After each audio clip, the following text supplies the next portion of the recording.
Update. My dad disowned my sister and he is dying. How do I convince her to let him go? Original post. Backstory. My family used to be really close, but that changed in 2003 when my dad, 55 male, discovered that my mom, 54 female, was having an affair with John, 54 male, my dad's childhood best friend. He was basically his brother back then, and he was my dad's best man in his wedding with mom. He begged her to stay and work things out, but my mom ended up leaving him for John. And eventually they got a divorce and my mom ended up marrying John 5 months later. My twin sister Sarah, 27 female, was always the stereotypical daddy's girl. Dad spoiled her a bit more than the rest of us, and she was basically his shadow back then. That's why it was really surprising to us that Sarah chose to stay with our mom after the divorce. Back then, me, 27 male, and her were the only ones to still live with our parents. We have other 4 brothers. I choose to stay with Dad, and Sarah chose to live with Mom, and in the weekends she come to stay with me and Dad while I choose to stay with Dad, and I occasionally went to Mom's house. To say that the divorce and my sister choosing to stay with Mom messed up my dad is an understatement. He tried to act like he was okay in front of us, but every single weekday for the year following the divorce, I could hear him cry himself to sleep. After the divorce, the relationship between Sarah and Dad didn't change that much. He started to spoil her a bit more than the usual and still remained the usual super dad. Showing up in every parent-teacher conference, ballet recitals and soccer matches, and being the most present dad possible. Things started to change when she suddenly changed her mind about med school. Our dad is a surgeon, and she always said that she wanted to follow his steps. But Mom and John ended up pressuring her to change her career path to become a lawyer, as Mom and John are both lawyers. During her studies, John started mentoring her, and they become really close. And after she finished her education, he got her a job at his law firm. Now on to the issue. In 2017, Sarah got married. My dad was absolutely thrilled about her wedding, and he gave Sarah a blank check for her dream wedding. To be fair, he did this to all of us, as he really liked weddings. But in Sarah's case, he was really excited, because she's his only daughter, and I always remembered him talking about walking her down the aisle. Like every wedding that we went to, he always said to her that he couldn't wait for the day to walk down his little girl down the aisle. But one day before the wedding, Sarah drops the bomb that Dad and John will be walking her down the aisle together. Well, Dad is the most non-confrontational person to walk on this earth, and she expected him to just suck it up. But he didn't do that. They got into a huge fight. First time I see him get angry. And in the end, he didn't attend the wedding and John ended up walking Sarah down the aisle. The fallout was massive. After the wedding, Dad and the side of our family basically disowned her and their relationship became non-existent. She tried to reach out after a while and make amends several times, but he simply didn't want to talk or hear about her. We expected him to turn around when she gave birth in 2018, but doesn't even want to meet her kids. Then earlier this year, he was diagnosed with pancreatic cancer. And unfortunately, the treatment didn't work and he is terminal. Even with that, he still doesn't want to see her again and she doesn't understand that. I'm very close to my dad, and these last few weeks are really difficult for me. How do I convince her to let him go? Now for the top advice before reading the update. There really isn't anything you can do. There is no way to make this less awkward or horrible for her. She made her choices years ago. Now she has to live and die with the consequences. I know you would like to make it easier, but I would just step back from this. The only statement should be, I'm sorry, Dad still doesn't want to see you. And spend all your energy on your dad, not on a dead relationship. I would say that by her choosing the man who took his wife and life away to walk her down the aisle, that she was the one who chose to disown her father. She needs to live with the consequences. Absolutely. To wait a day before the wedding to drop that bomb? She knew it wasn't going to go over well. Terrible situation all around. Are people glossing over the fact that the daughter took her dad's money for a dream wedding, and after it was spent, then she tells him, oh, by the way, that dream of you walking me down the aisle? You need to share that dream with the guy that stole your wife and split up your family. That was an absolute scumbag move. It's what I was thinking. The dad was a walking bank account to her, and she never considered all the efforts he did for her. Yes, it's okay to change plans and decide different careers, but he spoiled her, loved her unconditionally, followed her with admiration and care, and she brings a blow like this upon the father who lost everything. She took him for granted. Daddy, thanks for paying for my dream wedding. I need to tell you one thing. I want you to walk me down the aisle with the guy that screwed mommy behind your back and then stole her away. Do you remember him? Your former best friend turned most hated enemy? Yeah, I want to give that man equal honor as father of the bride. I don't understand why you're upset, Daddy. All of this. Any idiot would know that this would cause a problem. And she had to be a cruel, spineless person to spring this on her dad on the day of the wedding rehearsal. And now for the update. A week after I posted the original post, my dad started getting worse. His health started declining really fast, and we lost him exactly 1 month ago. It wasn't pretty. I never thought it would be, but I never thought it would be that heartbreaking. He was in a lot of pain. He's been through so much in these last months. As heartbreaking as it was to us, he deserved to rest. He was tired. In the end, he was lucid enough to say his goodbyes to me and my older brothers. Hearing him saying what he said to me was one of the most painful and beautiful moments of my life. His words to me meant a lot. I won't say exactly what he said because I believe it's just too personal. He said goodbye to my daughters, 11 months old and 2 years old. It was just like when I was a kid. He gave them a kiss on the forehead, told them to be good girls, and said that he loved them. It was something I won't ever forget, and it hurts like hell that they are so young to understand what happened. They still ask about Grandpa, and every time I try to explain to them that he isn't coming back, they don't seem to understand that. And how can I blame them? I'm only 27 years old. I honestly don't get it. I was supposed to get a lot more years with my dad. It doesn't seem fair at all. But the worst part was my twin sister, Sarah. Dad died without speaking to her. I tried to talk to him about her, but he wasn't interested in speaking with her. She started getting more desperate, and suddenly he died. It was expected, but she was in denial. His funeral was beautiful. A lot of people shared their stories about him. It was nice. Sarah saw Dad for the first time since the night before her wedding, and she didn't recognize him. He was very skinny. Dad was always a bit overweight, the famous dad bod, but he had lost a lot of weight from cancer.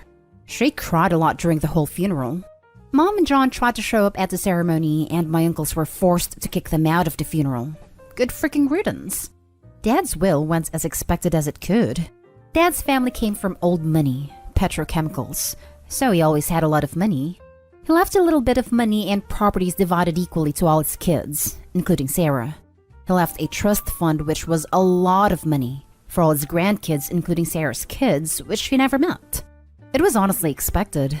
My dad never really cared about money that much. He just wanted us to be comfortable and sure that his grandkids all had something to support them.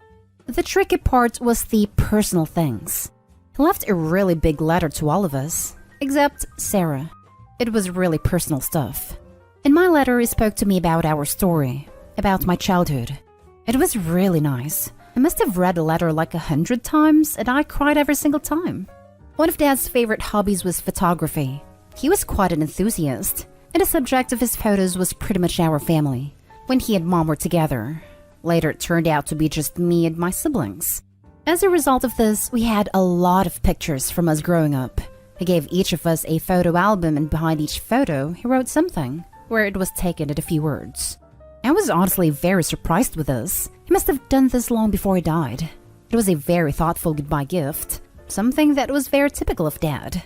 Sarah didn't get any letter, and her album didn't have anything wrote behind her photos, and when she found out about this, she had a mental breakdown. The regret was eating her alive. Still is.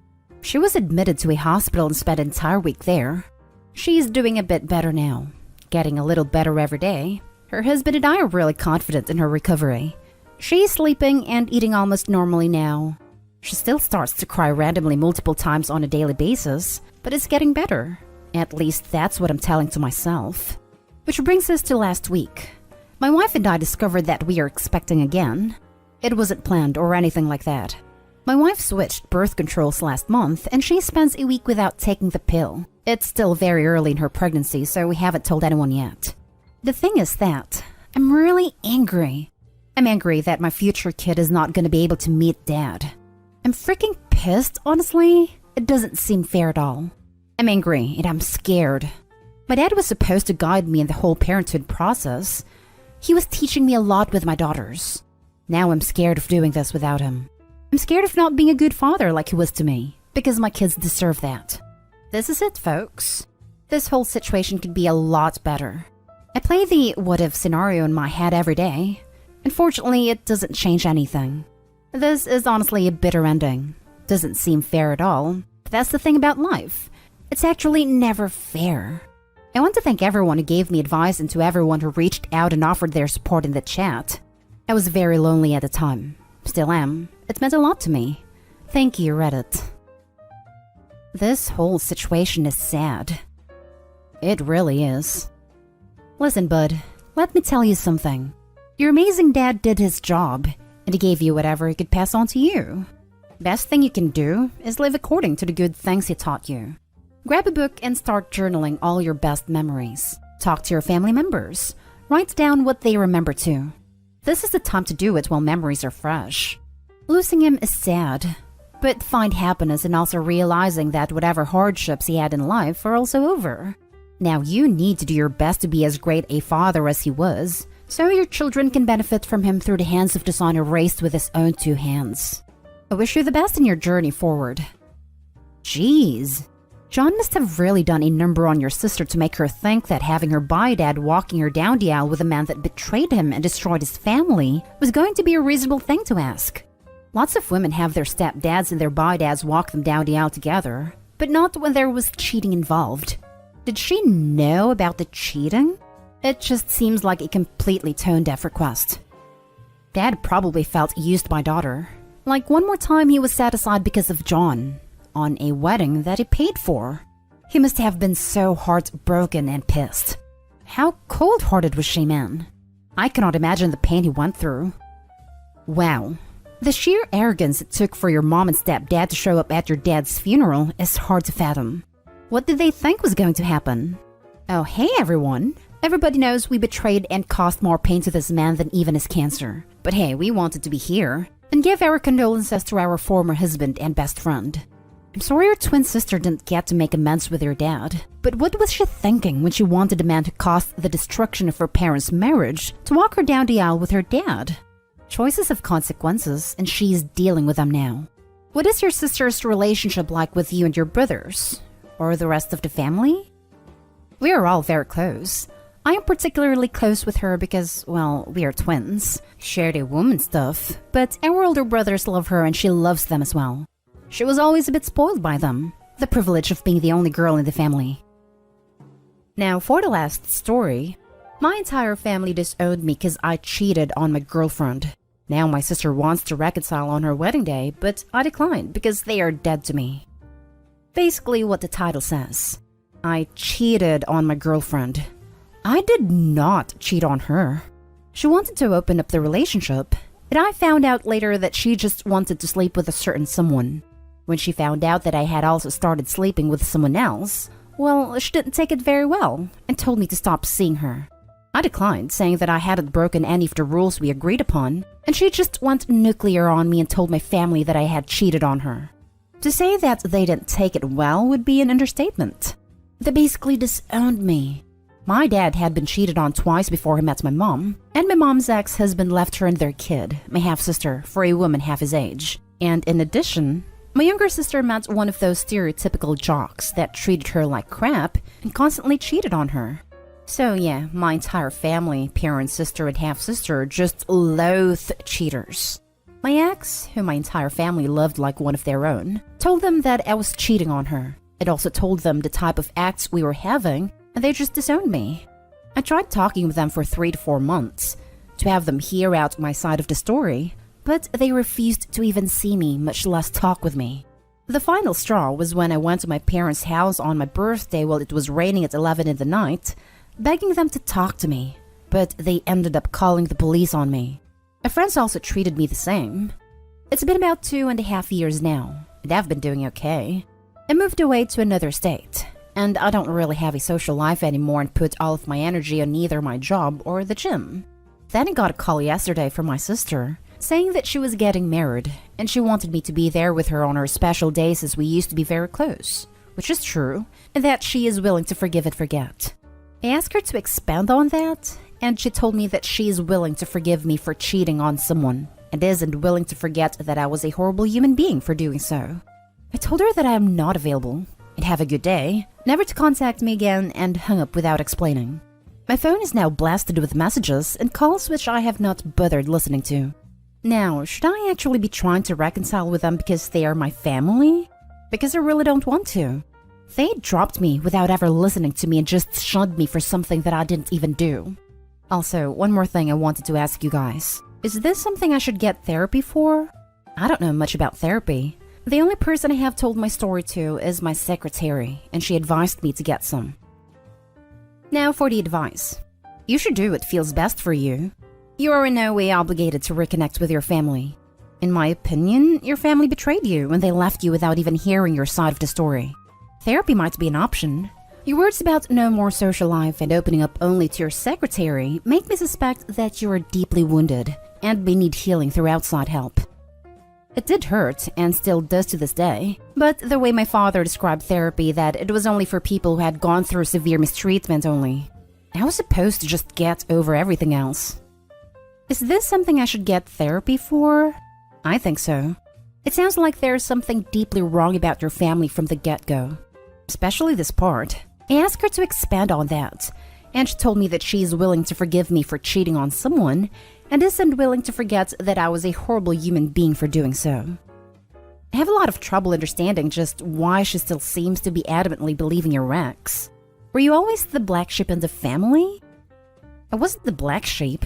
I was just a boy. Like, I was never supposed to have any feelings. I was never supposed to cry. That sort of thing. What is your understanding as to why your entire family seems adamant in not considering your point of view at all? The way I understand it, in this situation, I was introduced to them as a cheater by a girl that they love as much as their own daughters. I was guilty from the get-go, and they never considered my ex to be lying. They just considered her to be a victim here, I suppose. They demanded I apologize to her, and when I wouldn't and just asked to talk to them, they thought I was lying. They never considered me to be the victim here. This is the way I understand it. I don't know for sure because I haven't really talked to them since.